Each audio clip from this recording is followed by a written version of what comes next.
Salut la Feel Good Family, c'est Guillaume, j'espère que vous allez bien. Et aujourd'hui, je vais vous parler de mon nouveau lit.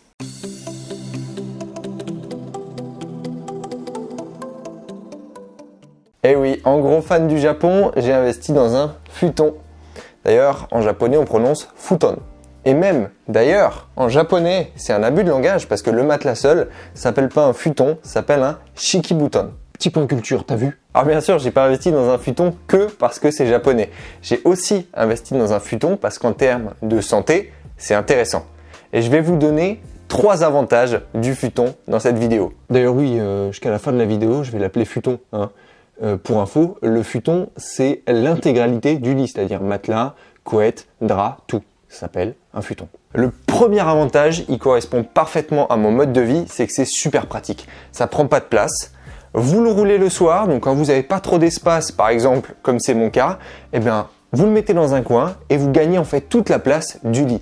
Avant, j'avais un lit en 140 par 190, hyper épais, hyper haut, hyper large. Ça bouffe une place incroyable, c'est insupportable.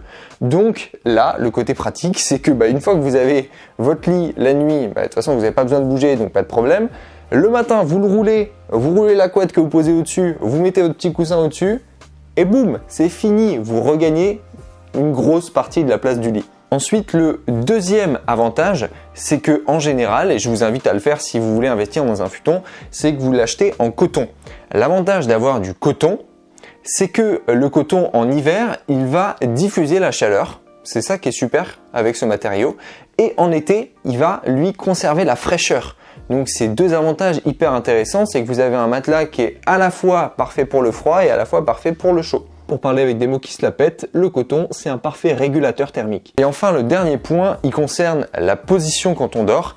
Sur un futon, c'est vrai, on est très proche du sol. Le sol, parfois, on peut même le sentir, mais c'est un avantage.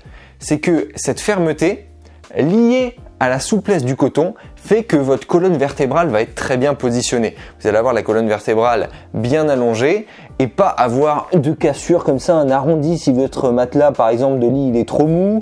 Et l'avantage c'est que ça va pas déclencher de maux de cervicale. Par exemple, c'est quand vous levez le matin et que vous avez mal au cou comme ça à cause d'un matelas en fait qui ne suit pas la courbure de votre colonne vertébrale.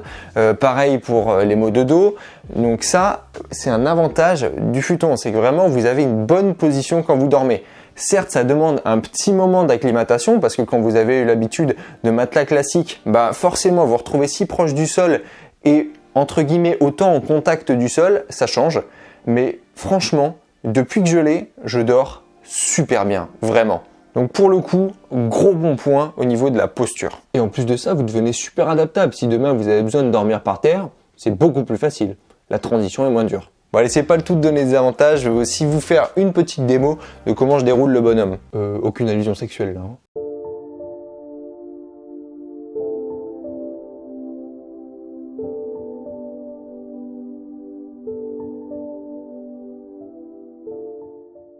Et voilà.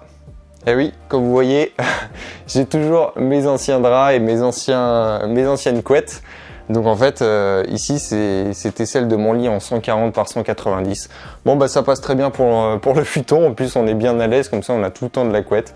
Donc c'est chouette. Et autre avantage, vous avez vu, c'est que je peux garder mon drap directement sur le futon et le rouler avec mon futon. Donc comme ça, j'ai pas besoin de remettre mon drap et mon à l'aise à chaque fois. C'est directement sur le futon. Pour ceux qui se demanderaient, effectivement, j'ai pas de tatami en dessous. Je pense que c'est un achat que je ferai prochainement, juste parce que je trouve ça stylé. Mais sinon, en soi, le futon peut tout à fait se poser à même le sol. Il n'y a aucun problème. L'important pour un futon, c'est de le rouler régulièrement pour justement pas que le coton prenne de mauvaises positions. Et en même temps, ça l'aère. Voilà, Feel Good Family, c'est tout pour cette vidéo. J'espère que je vous aurai donné envie d'essayer un futon, même si c'est pas acheté, essayez parce que franchement c'est génial. Faites-moi vos retours en commentaire, dites-moi ce que vous en pensez, si vous avez déjà essayé les futons, ça m'intéresse de savoir. Si vous avez aimé cette vidéo, s'il vous plaît, laissez-moi un gros pouce bleu en bas, vous savez que ça me fait plaisir. Si vous n'êtes pas abonné à la chaîne, je vous invite à le faire en cliquant juste sous la vidéo et en cliquant aussi sur la petite clochette qui se trouve juste à côté. Si vous voulez être notifié à chaque fois qu'une nouvelle vidéo sort, partagez cette vidéo autour de vous. Mes réseaux sociaux, vous les retrouvez dans la description. Moi, d'ici là, je vous dis à la prochaine. Let's feel good!